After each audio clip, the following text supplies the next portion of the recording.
Olá, seja muito bem-vindo a mais um Encontro com a Palavra. Esse trimestre, nosso estudo dirigido da Bíblia, ele está falando sobre o livro de Josué, lições da fé no livro de Josué. Está aqui o nosso estudo dirigido desse trimestre. Se você não tem, está interessado, deixe aí nos comentários do vídeo os seus contatos. Alguém vai entrar em contato com você para enviar a lição, dar estudos bíblicos. Se você está passando por esse canal e por acaso tem interesse em estudar a Bíblia, interesse da Bíblia, continue, que você não vai se arrepender, eu garanto, Deus vai lhe abençoar. A lição dessa semana é o terceiro estudo, falando de Memoriais da Graça, que fala sobre a travessia do povo de Israel no Rio Jordão. Muitas lições aqui. Eu confesso que eu fiquei surpreso com as lições que nós podemos tirar de um trecho que nós escutamos sempre. Está aqui comigo, dividindo a bancada, o Rogério. E antes de iniciarmos, vamos então fazer uma palavra de oração, né? Pedir ao nosso Deus que abençoe o nosso estudo. Você poderia orar então, Rogério? Vamos lá. Querido Deus, muito obrigado por sua misericórdia, obrigado pela sua palavra.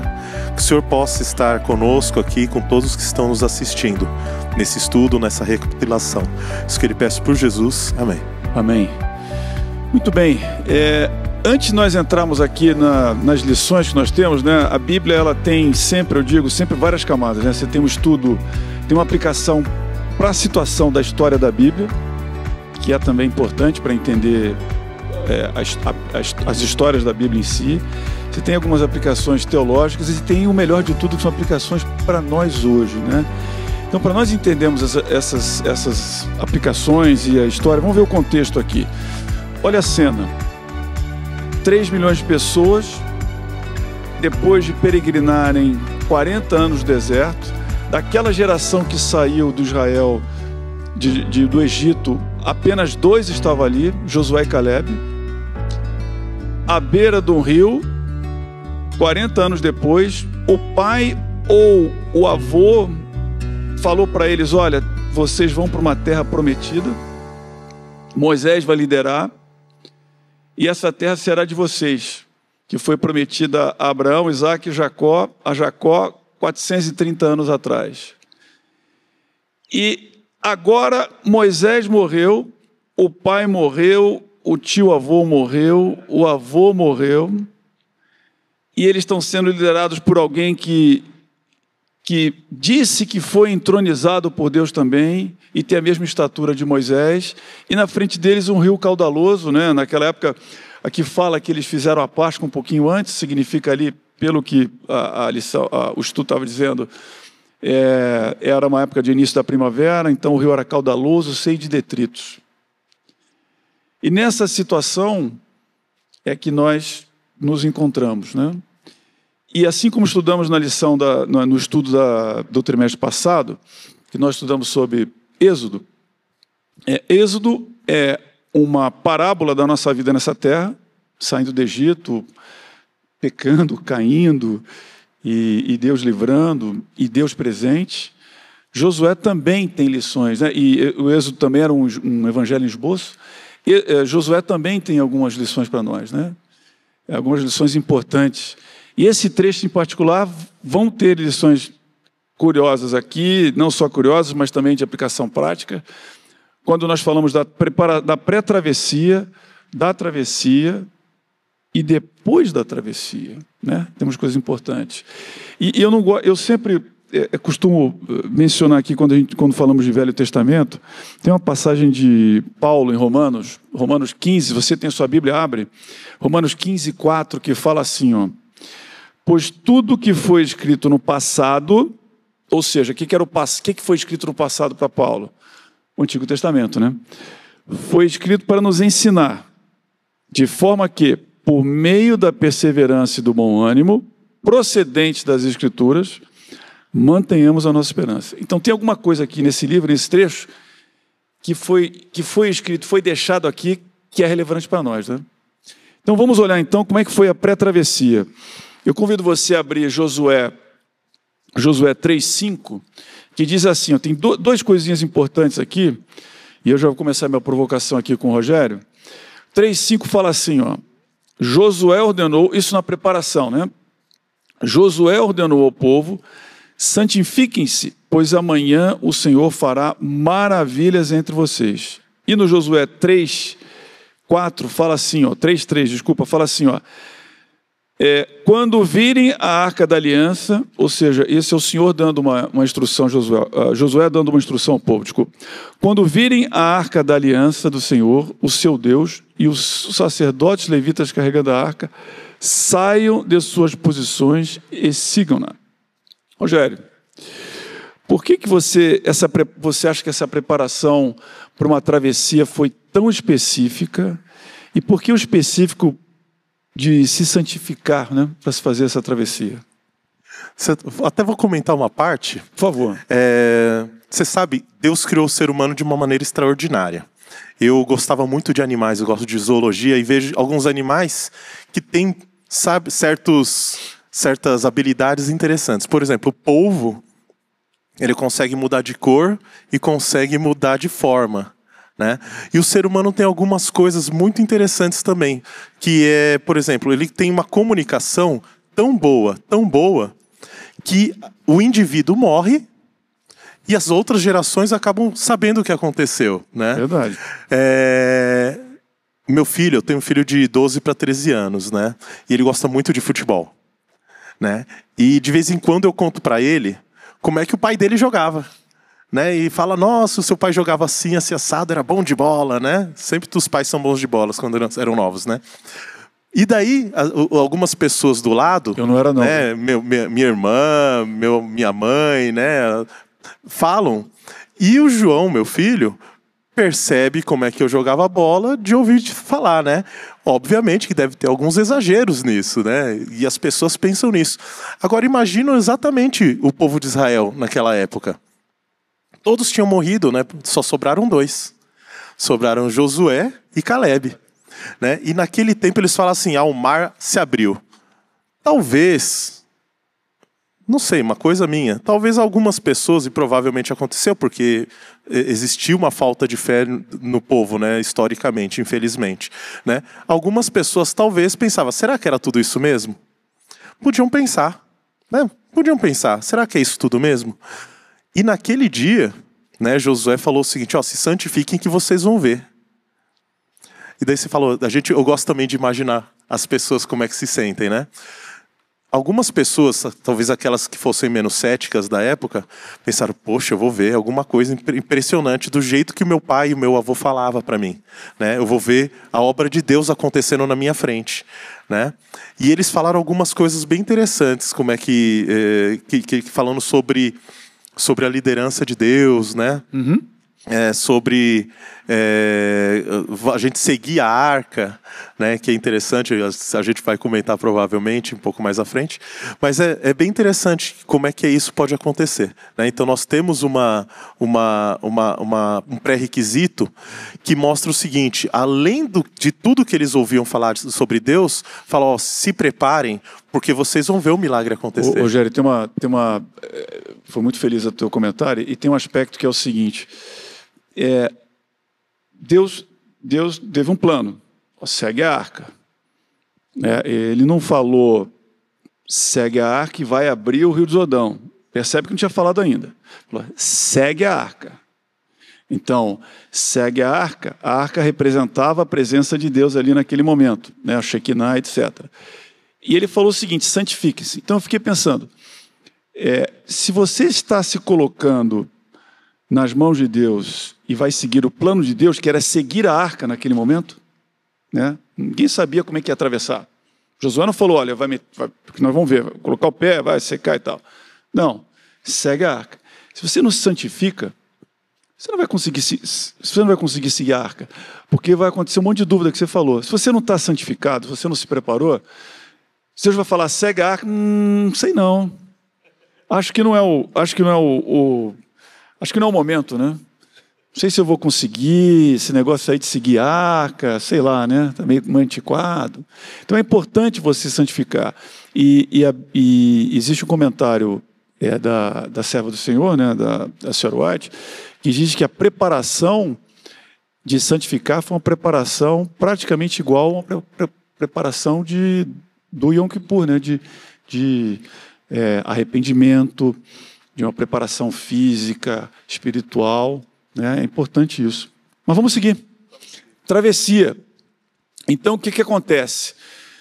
Inclusive, Deus foi específico ao ponto de determinar uma distância específica da arca. E o que acontece? Quando os sacerdotes, eles chegam à beira do rio caudaloso, alguns dizem que tinha mais de 1,5 km à época, né? Hoje em dia o Jordão é um ribeirinho lá, mas a época era 1,5 km. Eles tocaram o pé na água, o rio parou. Aí tem uma coisa interessante que a Bíblia fala, que ele parou a montante, ou seja, ele parou na direção da corrente, aqui. Aí eu fiquei pensando assim, diz que atravessou todo mundo. Né? Israel inteiro atravessou, lá no final do capítulo 3.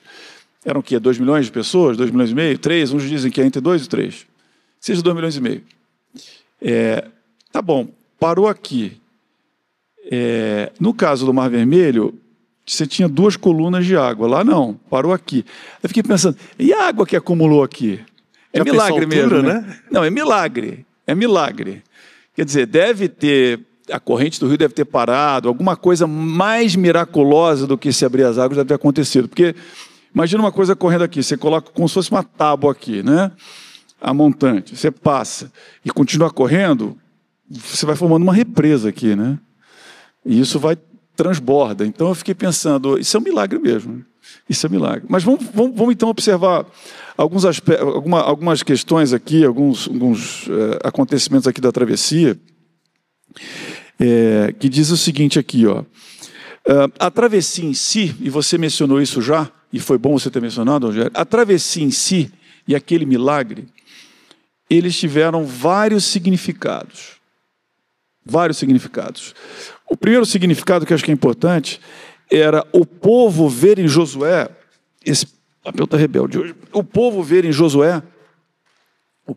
Josué que ele era de fato da mesma prateleira, falando numa linguagem mais comum, que Moisés. Então lá em Josué 3,7 fala assim, ó, e o Senhor disse a Josué, hoje começarei a exaltá-lo à vista de todo Israel, para que saibam que eu estarei com você, como estive com Moisés. Então tem uma aplicação local de confirmação de Josué, acho que a palavra melhor é essa, confirmação de Josué como líder de Israel. Porque como você colocou, né, Moisés morreu, Moisés era o instrumento de Deus, era quem executava os milagres, os milagres eram executados através dele, e o povo provavelmente ficava olhando, olha, será que Josué vai ter o mesmo calibre, né? Acho que essa é a primeira coisa. E a segunda coisa, tinha um aspecto também para mostrar aos cananeus, como a lição fala, né, de que o Deus de Israel era um Deus poderoso, Jeová, né, Yahvé, venceu o Deus do rio, ou seja, eles olhavam o rio como também uma fonte de divindade. Ele venceu, conseguiu parar o rio. E aquela travessia, ela demonstrou aquela geração, eu acho que é importante também, eu não sei se eles achavam que o maná não era milagre, porque o maná é um milagre, né? A luz, a nuvem, né, durante o dia, a luz durante a noite e o maná, para mim são milagres, eu olharia isso como milagre, mas acho que eles já estavam tão acostumados de que acho que Deus também tinha que demonstrar para eles com que Deus eles estavam lidando, quem era o verdadeiro Deus de Israel, de capaz de milagres similares ao do lá de trás, de 40 anos atrás, porque eles não viram as pragas, eles não viram o Mar Vermelho, eles não viram a água saindo da rocha, né? Até viram no final, né, quando Moisés bateu na rocha ao invés de ter falado com a rocha. Mas essa geração, de certo, não viu livramentos maravilhosos. Acho que esse que é o ponto. E agora conseguiram ver. Mas tem algumas aplicaçõezinhas aqui, Rogério, que eu queria que você começasse, que é o seguinte. Deus, de certo modo, coloca milagres e eventos sensoriais, físicos, milagrosos, para você ver de fato coisas sobrenaturais, para reforçar a nossa fé. E quando nossa fé precisa ser reforçada e esses eventos milagrosos não ocorrem? Como é que fazemos? Lá no caso, Deus usou esse instrumento. E quando ele não usa? É porque ele também não está presente? Como é que é isso? Eu acho que os milagres de Deus... Você falou um ponto bem interessante sobre as coisas que são cotidianas demais, não são consideradas milagres. Né? É isso. Então acontece. Então, maná caindo do céu todo dia, como assim não é milagre, né? Por que isso é milagre? Isso é cotidiano, não é nada, né? Assim como o ar que nós respiramos. Enfim, olha só, eu estava falando sobre ainda falando do meu filho a respeito disso, né? Na minha época não tinha YouTube. Né? Hoje em dia, então, assim, meu filho realmente não vai ter noção nenhuma, nunca foi filmado nada que eu tinha feito no futebol. Né? E tudo que que a gente fala a respeito disso é o que ele ouviu a gente falando, né? Enfim. Então, veja só a oportunidade que o povo teve naquela época. Os pais deles falavam de um Deus amoroso, que libertou eles do Egito e que abriu o Mar Vermelho. Naquele dia da travessia, eles tiveram a honra ou enfim, eles tiveram a oportunidade de ver um milagre de Deus que eles não estavam acostumados, assim como o maná que caía do céu. Né? Isso. Então, olha só que interessante, eles tiveram a grande oportunidade de ver que aquela história toda era real. Né? Em seguida, e obviamente eles colocaram Josué com o novo Moisés. Né? Realmente ele substituiu Moisés. Confirmou, né? Confirmou. Josué, né? Moisés e provavelmente os cananeus ficaram com medo. Ficaram, né? Ficaram com medo, né? Vendo o mar parou. E olha, não foi pouco tempo não, né? Porque imagina, a gente de vez em quando tem trânsitos aqui em São Paulo que demoram horas assim pra gente passar. E, enfim, tem muitos carros na frente. Né? Agora imagina pessoal a pé, mais ou menos 2 a 3 milhões. Foram horas e horas fazendo assim. Então imagina como é que foi, o que aconteceu com aquela água, né? Se subiu uma paredona gigante. E a gente foi subindo, sabe, né? Também, né? Foi subindo. Ou de repente revoltou para trás, ficou assim em espiral. A gente não sabe, né? Como é que foi feito isso. Mas demorou. Então não foi um milagre assim de pouco tempo. E olha que engraçado que é o ser humano. Eles passaram anos vendo o maná caindo do céu. Isso. De repente eles viram o Jordão parando. E passou por horas ali. Será que o cabeça do ser humano, de alguns daqueles seres que estavam lá, não transformaram aquela água parada num negócio normal? Porque a gente tem uma memória tão difícil né? Fala, poxa, antigamente não acontecia isso não, mas tá tanto tempo aí que eu acho que tá ficando normal, ó. Como é que tá lá? Tá tudo parado, né? Veja só como é que é a nossa mente. Pode ter acontecido isso, hein? Não, é verdade. Para você que está nos assistindo e está desanimado, encontra-se num período de desânimo, acreditava em Deus, não acredita mais, ou acredita que Deus o abandonou, está precisando de uma confirmação, de um sinal, para que Deus demonstre que Ele continua com você. Deixa eu te dizer uma coisa, a sua existência já é um milagre, né? A nossa existência é um milagre. O fato de existirmos, todo esse processo químico, bioquímico que nos mantém vivos, o ar, a distância da Terra ao Sol, que é específica, se fosse um pouquinho para cá, morre congelado, se fosse um pouco para lá, perto do Sol, você morre torrado, ou a vida da Terra como conhecemos não aconteceria, você já é um milagre, não desanime. Deus, a vida é um milagre, né? O amor de Deus na sua vida é transformacional, então não desanime.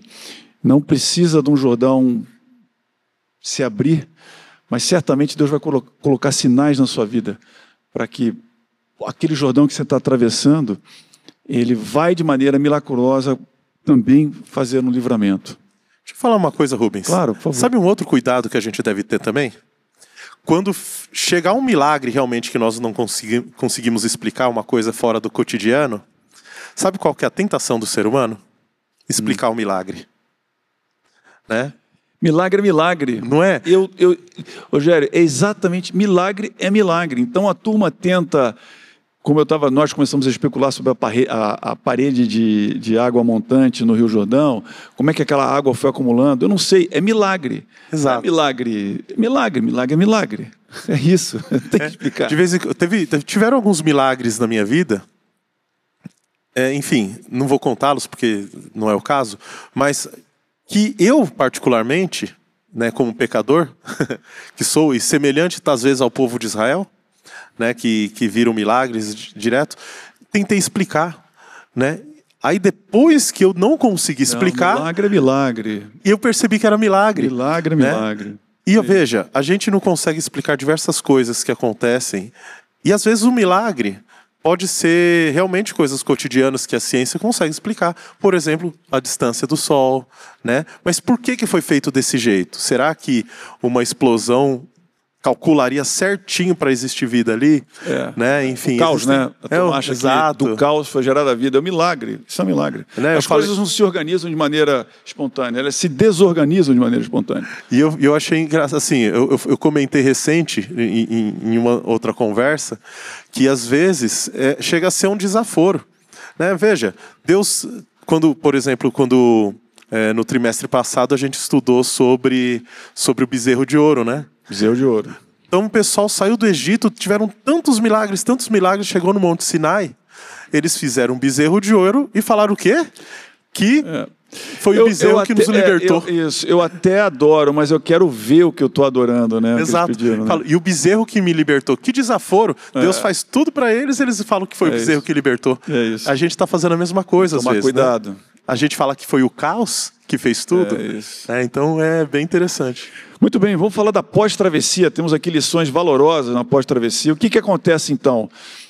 O povo de Israel, na sua inteireza, atravessa o Jordão, e daí Deus instrui para que Josué peça para que um representante de cada tribo, antes em que o rio voltasse de novo ao seu curso normal, buscasse uma pedrinha e formasse em Gilgal um monumento com as 12 pedras. A gente não sabe exatamente como é que era esse monumento, mas um monumento com as 12 pedras, provavelmente um altar, alguma coisa assim, em memória e celebração à travessia. E daí me veio à mente uma questão aqui, e eu queria que você comentasse um pouquinho, Rogério. Ele fala aqui, Josué 4, 6, 7, diz assim, elas servirão, ou seja, elas as pedras, né? Servirão para vocês no futuro quando os seus filhos lhes perguntarem o que significam essas pedras. Respondam que as águas do Jordão foram interrompidas diante da Arca da Aliança do Senhor. Quando a arca atravessou o Jordão, as águas foram interrompidas. Essas pedras serão eu vou repetir, um memorial perpétuo, memorial perpétuo para o povo de Israel. Então, qual você acha que foi então os motivos, Rogério, do Deus fazer aquele ordenamento para que se fizesse esse memorial? E quais são as aplicações que a gente pode ter hoje sobre memoriais, né, na nossa vida? Olha só, eu sou professor. Fui professor enfim, eu sou professor não porque de profissão, mas eu dou muitas aulas, enfim. Sim. E fui realmente professor de profissão durante muito tempo. E quando a gente está estudando, a gente cria algumas maneiras da gente lembrar do que está estudando ou do que viveu. Né? A gente tem os mnemônicos, né? Nós temos aquelas repetições espaçadas, né? Nós temos aqueles palácios de memória. Né? E o ser humano é tão extraordinário que ele cria outras maneiras para que aquela memória transcenda a morte de daquele professor ou daquela pessoa que está ensinando, né? E essa comunicação que a gente fala que algumas pessoas chamam de transcendental, não no sentido espiritual, mas é um termo técnico que se usa, são bem antigas. Por exemplo, a gente tem aquelas pinturas rupestres, nós temos aqueles... transcenderam a sua época, né? Uma comunicação que transcendeu a sua época, é isso. Pinturas rupestres, nós temos aqueles hieróglifos egípcios, que eles já tinham isso, né? Porque eles estavam no Egito, eles de certo devem ter visto, né? Principalmente Moisés viu, com certeza. E temos livros hoje, né? Mas Deus criou seus próprios maneiras de lembretes, né? De transcendências da história, né? Essa foi uma grande lembrança que eles fizeram, né? Que, por exemplo, juntaram aquelas 12 pedras. E deve ter demorado um pouco, porque veja só, o povo todo passou no Rio Jordão e eles fizeram depois que o povo passou, né? Então... foi uma coisa que era para ser lembrada, né? Durante gerações, que era uma coisa para se transcender. E existem vários sinais, várias outras coisas que o povo judeu faz. Existem 3 festas principais do povo judeu, né? Que é a Páscoa, que é o Pentecostes e a festa dos tabernáculos, né? Todas essas festas têm lembretes, né? Qual que é o lembrete da Páscoa? Simbolizam alguma coisa. Simbolizam a história de Israel, simbolizam o cuidado de Deus. Por exemplo, a festa que eu mais acho legal, e eu sei que você gosta de desbravadores, né? É a festa do tabernáculo, né? As festas do tabernáculo, né? Que as pessoas fazem tendas, né? Isso. Com o céu aberto.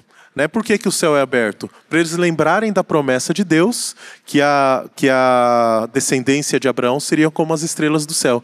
Então a gente, olha que gostoso, a gente vai lá, come, se reúne, né? Louva a Deus e olha para o céu, olhando as estrelas. E você sabia de uma coisa, Rogério? Que a festa, já que você tocou nisso, a festa dos tabernáculos, ela é a única das 7 que ainda não se cumpriu. E sabe o que ela significa? Você morar com Deus. Não é lindo? Para mim é principal.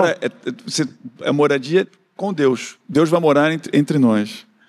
E assim, existiam alguns símbolos que também foram criados pelo próprio Cristo, né? A Santa Ceia fazia parte da Páscoa, né? Estava lá, estavam fazendo isso. Mas teve uma lá dentro que o próprio Cristo criou e falou para que fosse lembrar dele, né? Para que a gente repetisse isso em lembrança, em memória dele. Então foi um símbolo que foi o lava-pés. Lava-pés, Jesus criou. O próprio... Verdade. Né? Jesus criou. Boa. É isso, né? Então assim, e ele falou para que fosse lembrado dele. Né? Então as lembranças, os símbolos, as coisas que a gente faz para transcender a morte das pessoas que fizeram, no caso Jesus ainda não precisou dessa transcendência, que ele está vivo no céu, né? Ele ressuscitou, e essa é a grande mensagem também que foi dada aos discípulos e nós hoje que esperamos a volta dele. Mas assim, outras pessoas morreram de fato. Moisés também está vivo, né? Isso. Mas enfim, Josué não. E veja como essas coisas são, né? Cristo mesmo mostrou uma maneira da gente se lembrar da salvação. Então renovou novos mnemônicos ou novas maneiras. Nós temos aí vários. Nós temos, por exemplo, tem um símbolo físico, né, sensorial, que você olha e vê, que é arco-íris, que é uma aliança que Deus fez com a terra. Eu não vou te destruir de novo com água. Nós temos o batismo, como você colocou, outro emblema, Santa Ceia, lava-pés. Quer dizer, Deus é importante lembrar. E quando eu tenho nós falamos sobre essas questões de a Páscoa, né? E me vem à mente um versículo que eu tenho muito caro para mim. Nós somos pais, né?